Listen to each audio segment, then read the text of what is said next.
Welcome friends to a new session on the course School Organization, Administration and Management. In this session, we will discuss the meaning and definition of management and educational management. We will also see the objectives, scope, principles, characteristics and functions of educational management.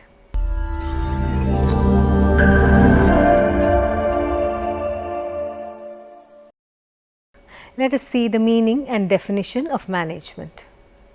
Management is an essential part of any organization, and the success of any organization depends largely on the quality of its management.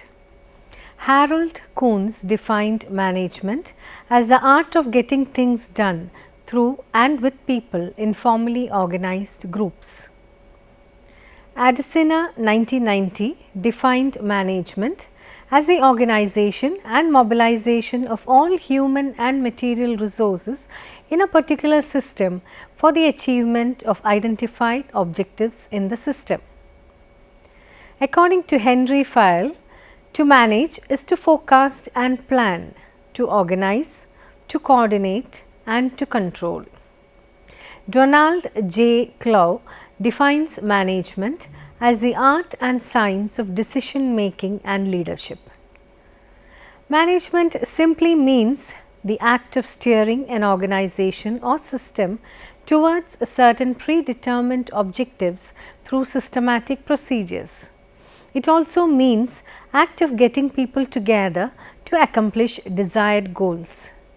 The term management has widely been used to refer to the person or group of people performs the act of management. Management in organizations is a function that coordinates the efforts of people to accomplish goals and objectives using available resources efficiently and effectively. Management comprises planning, organizing, staffing, leading or directing and controlling to achieve a goal. Aims and objectives of management. The country has placed boundless trust in the educational system. People have a right to expect concrete results. Therefore, the school management should try to fulfill the following objectives.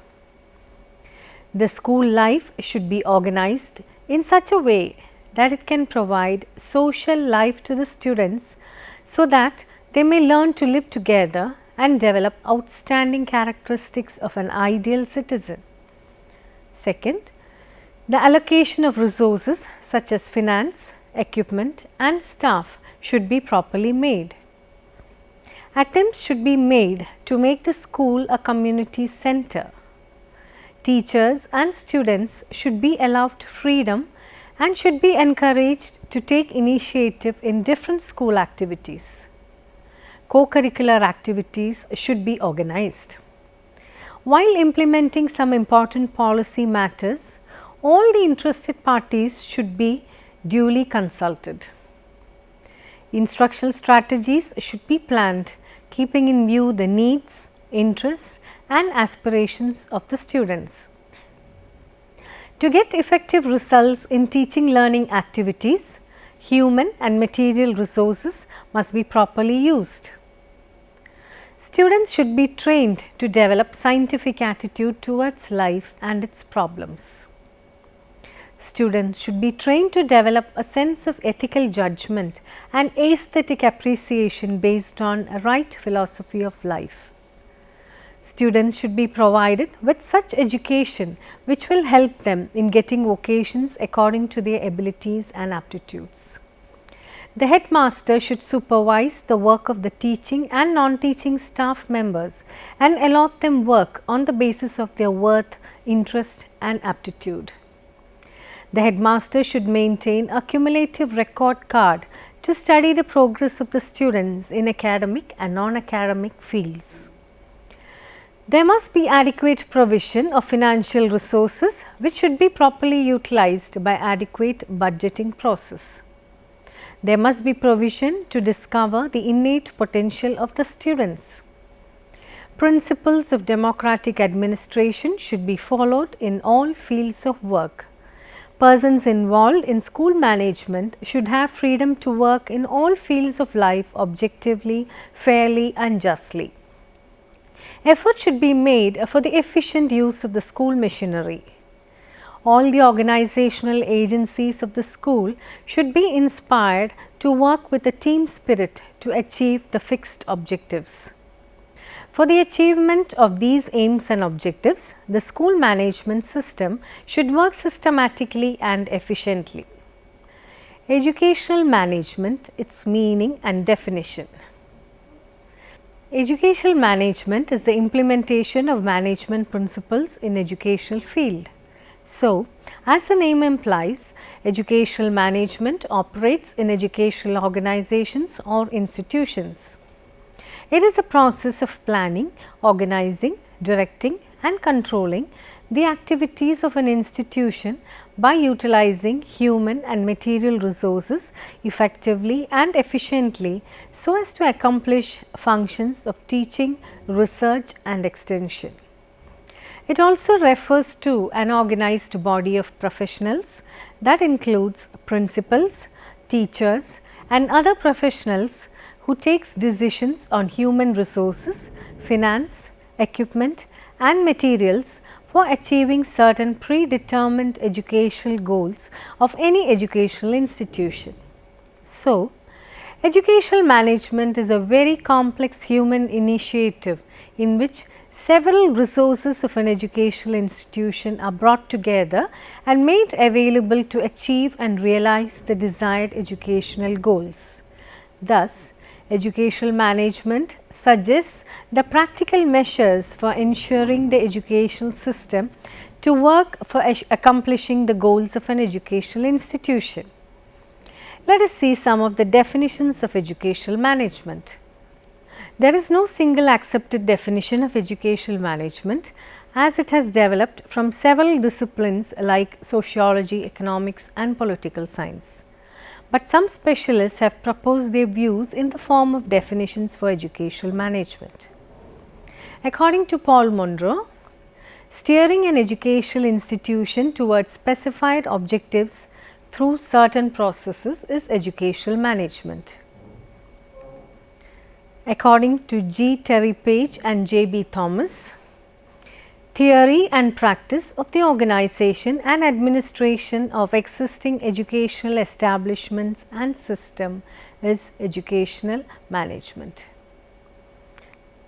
According to Jerry R. Terry, educational management is a distinct process consisting of planning, organizing, actuating and controlling performed to determine and accomplish stated objectives by the use of human beings and other resources.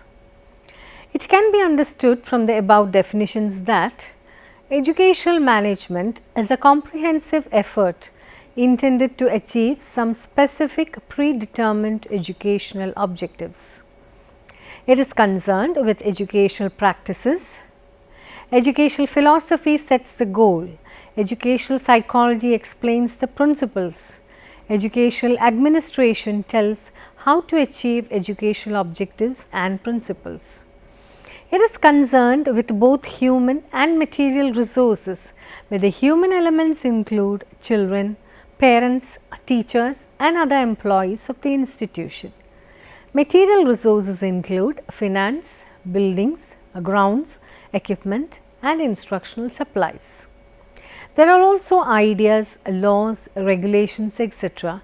that have a bearing on the educational process.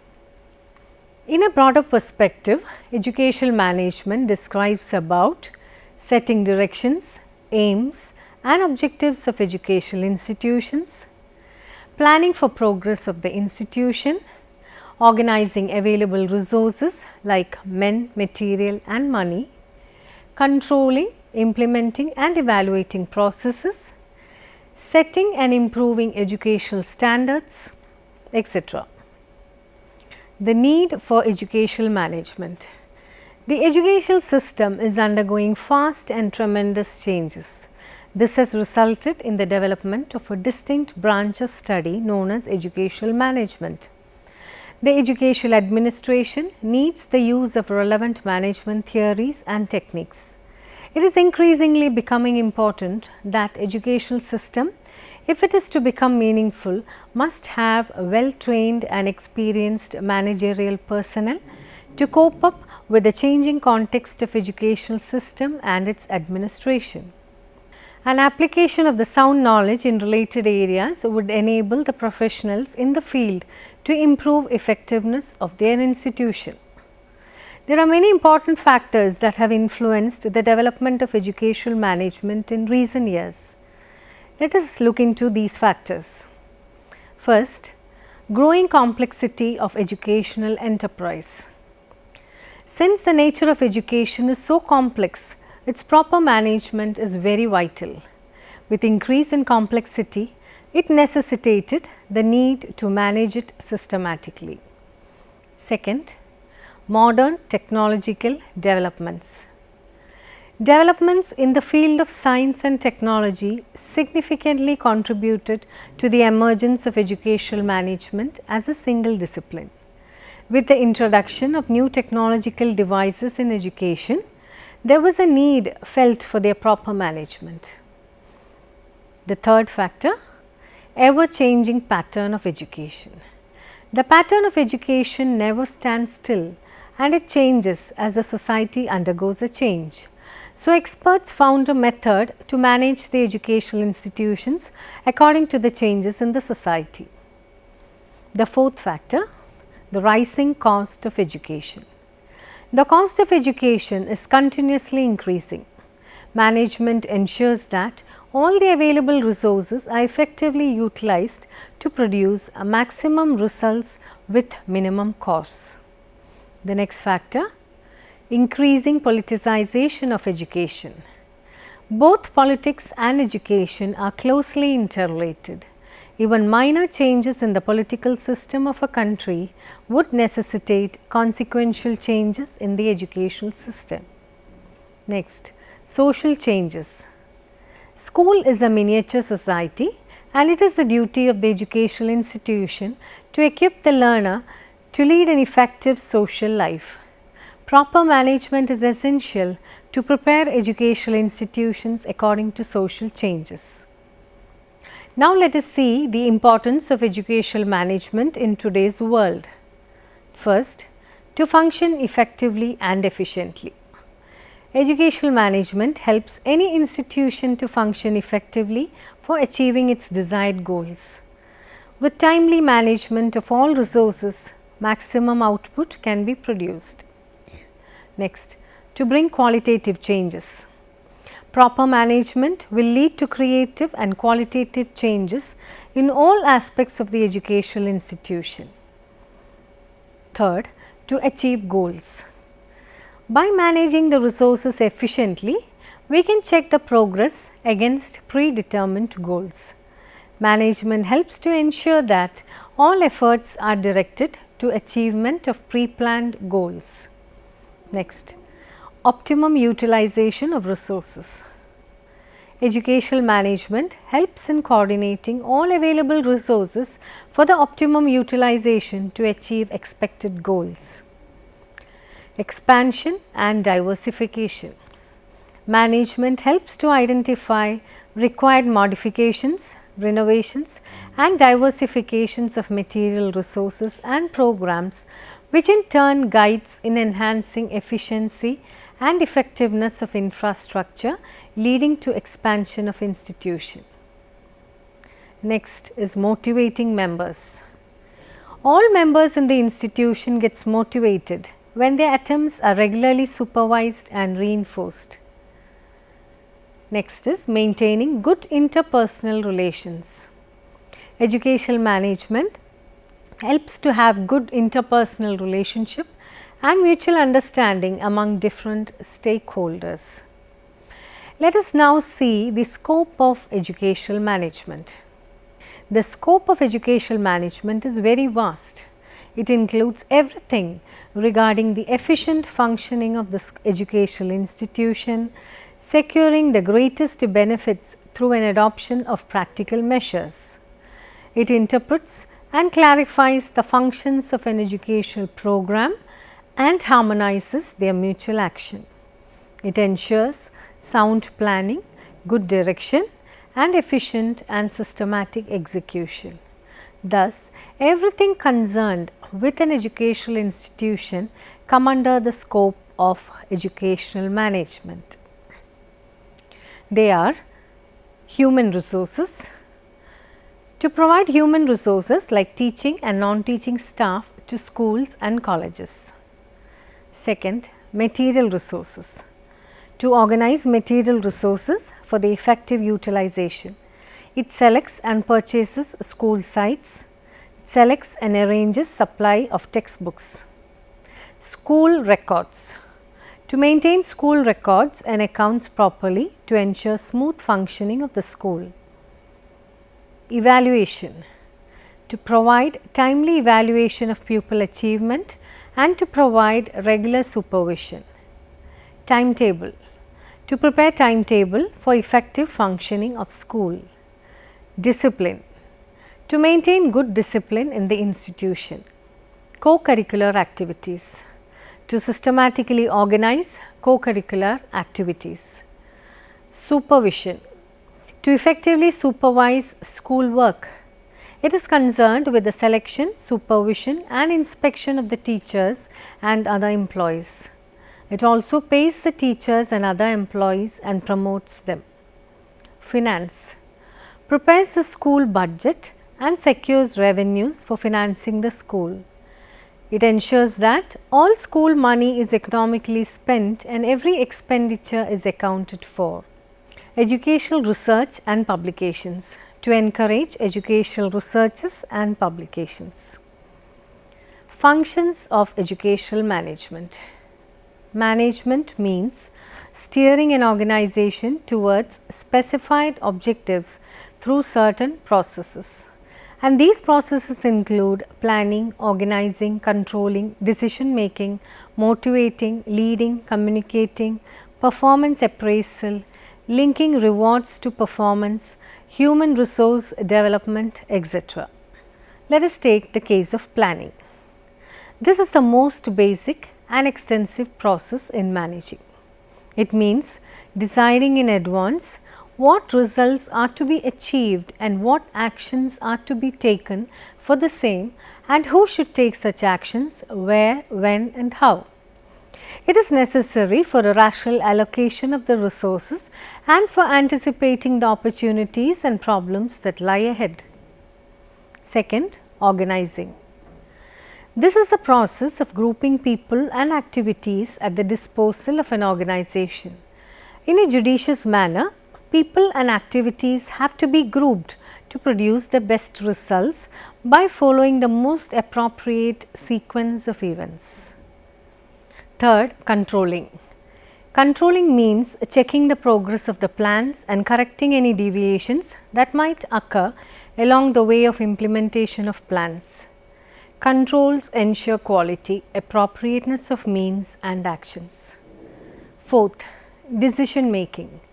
This means converting intentions into action plans on a rational basis, on the basis of a perceived relationship between actions and outcomes. For every intended outcome, there has to be an appropriate action plan, committing energy and resources to the same. So, decision making is the essence of all management. Fifth one, motivating. When people are brought together in an organization, there has to be a continuous process of generating sufficient interest in them to carry out actions that can benefit the organization. The process of accomplishing this is called motivation. As strategies for motivation, both monetary rewards and non-monetary rewards are used. Motivation skill is an important component of managerial success. Sixth, leadership.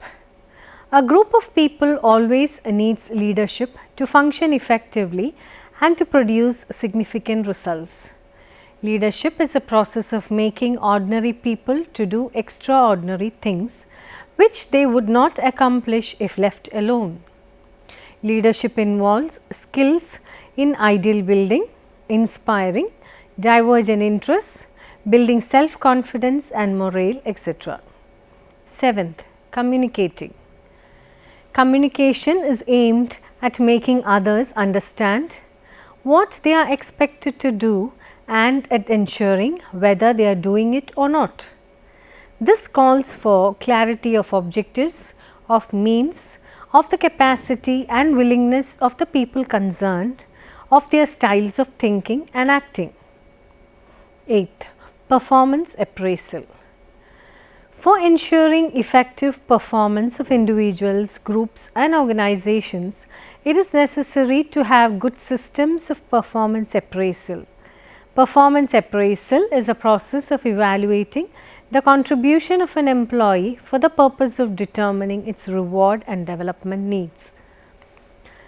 This can be done through establishing acceptable levels of performance in quantitative and qualitative terms, adopting effective methods of assessment, using performance appraisal data for various managerial objectives, giving feedback to the employee to help to modify his or her behavior in the organization. Linking rewards to performance. Rewards given to employees should be linked to their performance so as to motivate employees to perform better. Where such a linking is absent, fall in standards and failure to achieve excellence in performance are natural outcomes. 10th, human resource development. This is a process of helping employees to develop their competence in a continuous manner for the benefit of themselves, their organizations and the society. Supervision and performance appraisal should always be accompanied by steps for human resource development. It is only then that it becomes developmental supervision. Career planning, career guidance, setting of standards for performance, performance appraisal, feedback on performance, training programs, etc. are some of the strategies for human resource development. Principles of educational management. Some of Henry Fayol's principles of management are division of work, parity of authority and responsibility, discipline, unity of command, subordination of individual interest to general interest, fair remuneration, centralization and decentralization, scalar chain of employees in ranks, order, equity, stability of tenure of personnel, initiate and team spirit. Management may be compared to a lens that brings everything about the educational system into focus for the community, faculty and students. If it is a poor lens, the image is fuzzy, obscure and no one in the educational system or the community gets a clear picture of the educational system. If it is a good lens, the educational system becomes clear-cut and vivid projection of the ideals and ideas whose existence have been envisaged. Aspects of educational management, the 5 M's. First one, management of men or human resources. Human resources of an educational institution involves the entire staff, both teaching and non-teaching, teachers, clerks, researchers, students, parents, members of the community, members of the managing or governing body and departmental officials. Management of human resources is very vital at present and demands for selection, recruitment, appointment, retention, development and motivation of the personnel to achieve the educational objectives.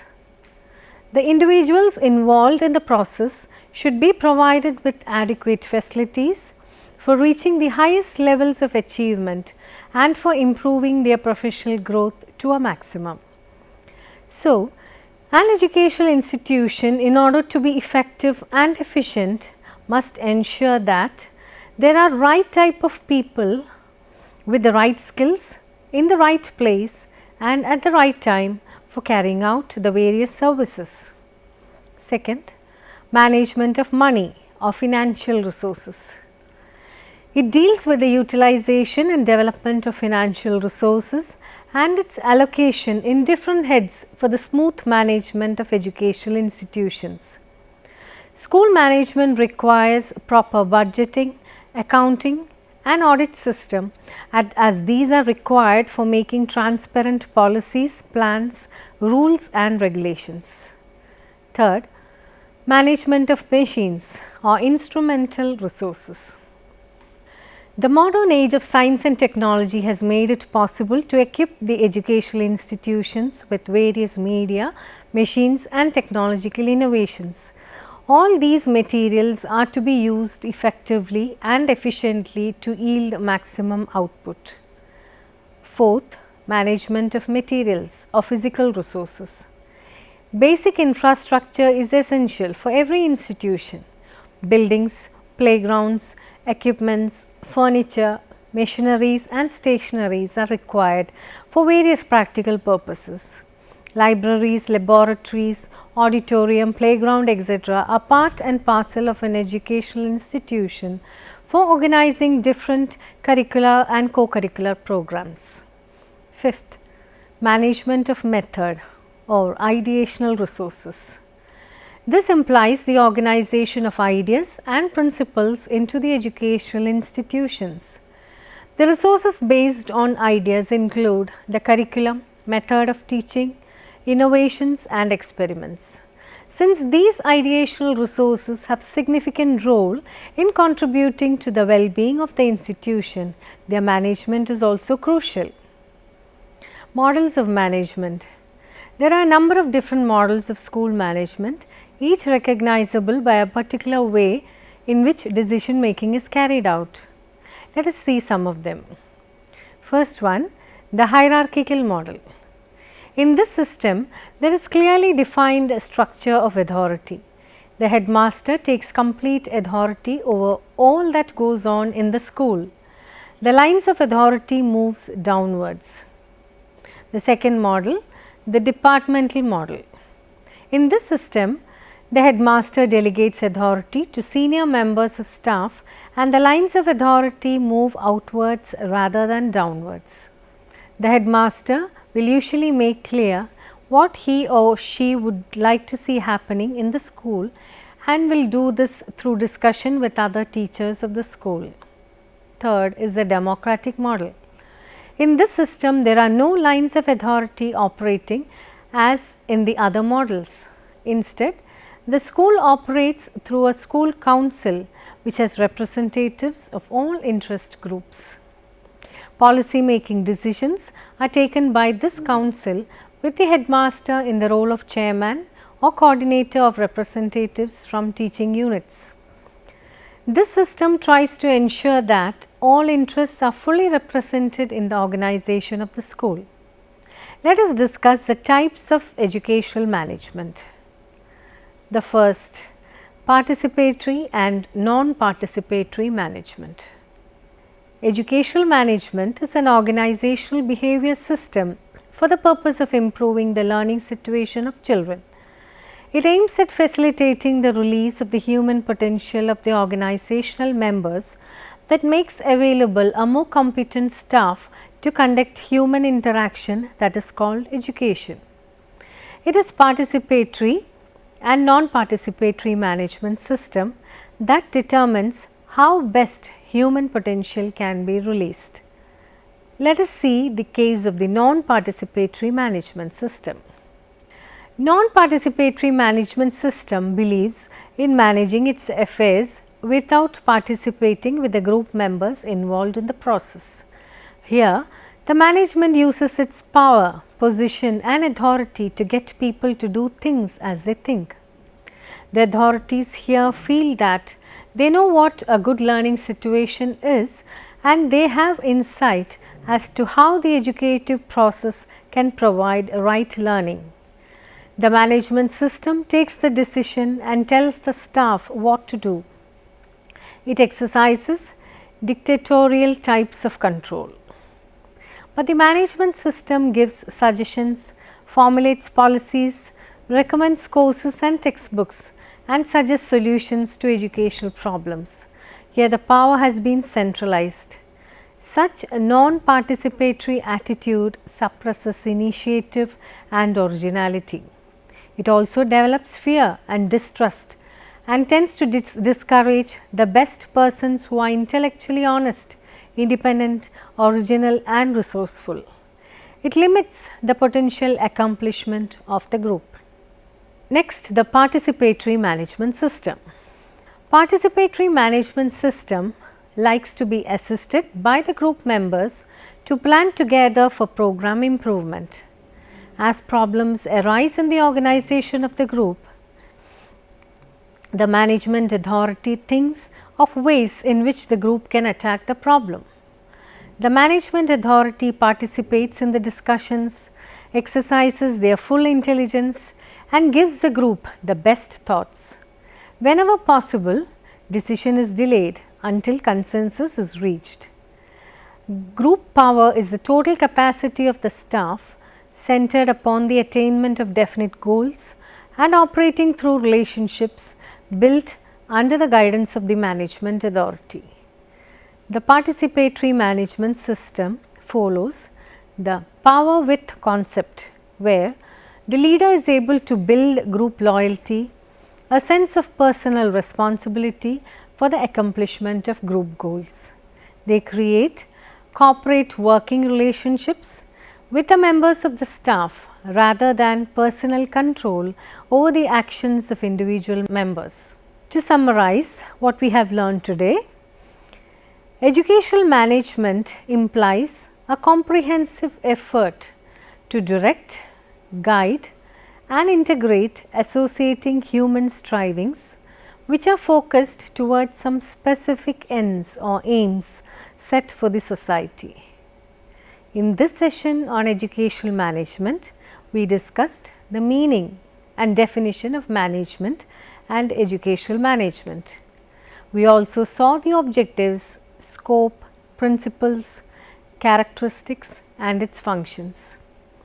You would have also understood the various aspects of educational management, models of management and types of educational management.